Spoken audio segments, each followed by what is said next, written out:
ಸುದ್ದಿ ಸಾಕ್ಷಿ ನ್ಯೂಸ್ ಚಾನೆಲ್ಗೆ ಸ್ವಾಗತ. ರಾಜ್ಯ ಸರ್ಕಾರದ ಜನವಿರೋಧಿ ಧೋರಣೆಯನ್ನು ಖಂಡಿಸಿ ಚಿಕ್ಕಬಳ್ಳಾಪುರ ನಗರದಲ್ಲಿ ಸಂಸದ ಡಾಕ್ಟರ್ ಕೆ. ಸುಧಾಕರ್ ಅವರ ನೇತೃತ್ವದಲ್ಲಿ ಬಿಜೆಪಿ ಪಕ್ಷದ ಕಾರ್ಯಕರ್ತರು ಭಾರೀ ಪ್ರತಿಭಟನೆಯನ್ನು ನಡೆಸಿದರು. ಪ್ರತಿಭಟನಾಕಾರರನ್ನು ಉದ್ದೇಶಿಸಿ ಸಂಸದ ಡಾಕ್ಟರ್ ಕೆ. ಸುಧಾಕರ್ ಅವರು ಮಾತನಾಡುತ್ತಾ, ಗ್ಯಾರಂಟಿ ಯೋಜನೆಗಳಿಂದಾಗಿ ಬೊಕ್ಕಸ ಬರಿದಾಗಿದ್ದು, ಖಜಾನೆಯನ್ನು ತುಂಬಿಸಲಿಕ್ಕಾಗಿ ಕಾಂಗ್ರೆಸ್ ಸರ್ಕಾರ ಪೆಟ್ರೋಲ್ ಮತ್ತು ಡೀಸೆಲ್ ಬೆಲೆಯನ್ನು ಏರಿಕೆ ಮಾಡಿದೆ. ಸರ್ಕಾರ ಈ ಕೂಡಲೇ ಜನವಿರೋಧಿ ಧೋರಣೆಯನ್ನು ಕೈಬಿಟ್ಟು ಪೆಟ್ರೋಲ್ ಡೀಸೆಲ್ ದರ ಏರಿಕೆ ಆದೇಶವನ್ನು ಹಿಂಪಡೆಯಬೇಕೆಂದು ಅವರು ಸರ್ಕಾರವನ್ನು ಒತ್ತಾಯಿಸಿದರು. ಪೆಟ್ರೋಲ್ ಡೀಸೆಲ್ ದರಗಳ ಏರಿಕೆಯಿಂದಾಗಿ ಅಗತ್ಯ ದಿನ ವಸ್ತುಗಳಾದ ಅಕ್ಕಿ, ಬೇಳೆ, ಅಡಿಗೆ ಎಣ್ಣೆ, ತರಕಾರಿ ಮುಂತಾದ ವಸ್ತುಗಳ ಬೆಲೆ ಹೆಚ್ಚಾಗಲಿದ್ದು, ಇದರಿಂದಾಗಿ ಜನಸಾಮಾನ್ಯರ ಬದುಕು ದುಸ್ತರವಾಗಲಿದೆ ಎಂದರು. ರಾಜ್ಯ ಸರ್ಕಾರದ ತುಘಲಕ್ ಆಡಳಿತದಿಂದಾಗಿ ರಾಜ್ಯದಲ್ಲಿ ಅಭಿವೃದ್ಧಿ ಕೆಲಸಗಳು ಕುಂಠಿತಗೊಂಡಿವೆ. ಆಸ್ಪತ್ರೆಗಳಲ್ಲಿ ಔಷಧಿಗಳು ದೊರೆಯುತ್ತಿಲ್ಲ, ಹೊಸ ಶಾಲಾ ಕಟ್ಟಡಗಳ ನಿರ್ಮಾಣ ಇಲ್ಲ, ರೈತರಿಗೆ ಬೆಳೆ ನಷ್ಟದ ಪರಿಹಾರ ನೀಡಲಾಗುತ್ತಿಲ್ಲ.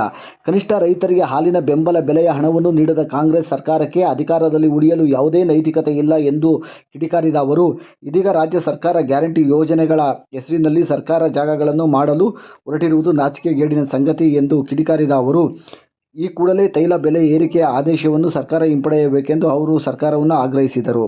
ಪ್ರತಿಭಟನೆಯಲ್ಲಿ ಮಾಜಿ ಶಾಸಕ ಎಂ. ಶಿವಾನಂದ್, ಮಾಜಿ ಶಾಸಕ ರಾಜಣ್ಣ, ಮಾಜಿ ಉಪಸಭಾಪತಿ ಜೆ. ಕೆ. ಕೃಷ್ಣಾರೆಡ್ಡಿ, ಬಿಜೆಪಿ ಪಕ್ಷದ ಜಿಲ್ಲಾಧ್ಯಕ್ಷ ರಾಮಲಿಂಗಪ್ಪ, ಜೆಡಿಎಸ್ ಪಕ್ಷದ ಜಿಲ್ಲಾಧ್ಯಕ್ಷ ಮುಕ್ತಾ ಮುನಿಯಪ್ಪ, ಬಿಜೆಪಿ ಪಕ್ಷದ ರಾಜ್ಯ ಕಾರ್ಯದರ್ಶಿ ಮುನಿರಾಜು, ಮುಖಂಡರಾದ ಕೆ. ವಿ. ನಾಗರಾಜ್, ಆನಂದ್, ಬಾಬುರೆಡ್ಡಿ, ಚಿಕ್ಕ ಗರಿಗರೆಡ್ಡಿ, ಜಿಲ್ಲಾ ಪಂಚಾಯಿತಿ ಮಾಜಿ ಅಧ್ಯಕ್ಷ ಸಿ. ಆರ್. ನರಸಿಂಹಮೂರ್ತಿ, ರಮೇಶ್ ರಾವ್, ಮಧು ಸೂರ್ಯನಾರಾಯಣ ರೆಡ್ಡಿ, ಎಚ್. ಎಸ್. ಮುರಳೀಧರ್ ಹಾಗೂ ನೂರಾರು ಸಂಖ್ಯೆಯಲ್ಲಿ ಕಾರ್ಯಕರ್ತರು ಪ್ರತಿಭಟನೆಯಲ್ಲಿ ಭಾಗವಹಿಸಿದ್ದರು. ಖಾಲಿ ಆಗಿದೆ ಅಂತ ವಿರೋಧ ಪಕ್ಷದ ನಾಯಕರು ಹೇಳಿದ್ದಾರೆ, ಅಧ್ಯಕ್ಷರು ಹೇಳಿದ್ದಾರೆ. ಎಲ್ಲ ನಮ್ಮ ನಾಯಕರುಗಳು ಹೇಳಿದ್ರೆ ಅವ್ರು ಒಪ್ಕೊಳ್ಳಲ್ಲ. ಇಲ್ಲ, ಹಣ ಫುಲ್ ಇದೆ ಅಂತ ಹೇಳ್ತಾರೆ. ಅವ್ರಿಗೇನು ಗೊತ್ತು, ಟ್ರೆಜರಿಯಲ್ಲಿ ಫುಲ್ ಹಣ ಇದೆ ಅಂತ.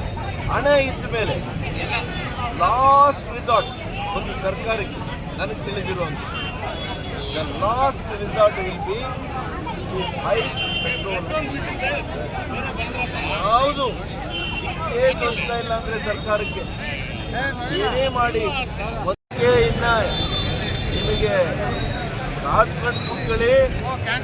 ಈಗ ನೋಡಿ, ಸರ್ಕಾರಿ ಜಾಗಗಳು ಈ ರಾಜ್ಯದಲ್ಲಿ ಎಲ್ಲೆಲ್ಲಿದೆ ಅಂತ ಪತ್ತೆ ಮಾಡ್ತಾ ಇದ್ದಾರೆ. ಅದನ್ನು ಮಾರಾಟ ಮಾಡಲಿಕ್ಕೆ ಸೈಟ್ಗಳನ್ನ ಅದನ್ನು ಮಾರಾಟ ಮಾಡೋದಂತೆ ಒಟ್ಟು ಈ ರಾಜ್ಯವನ್ನ ಮಾರಾಟ ಮಾಡಿ ದರ್ಶನನ್ನು ಉಳಿಸೋದಕ್ಕೆ ಒತ್ತಡ ಆಗ್ತಾ ಇದೆ.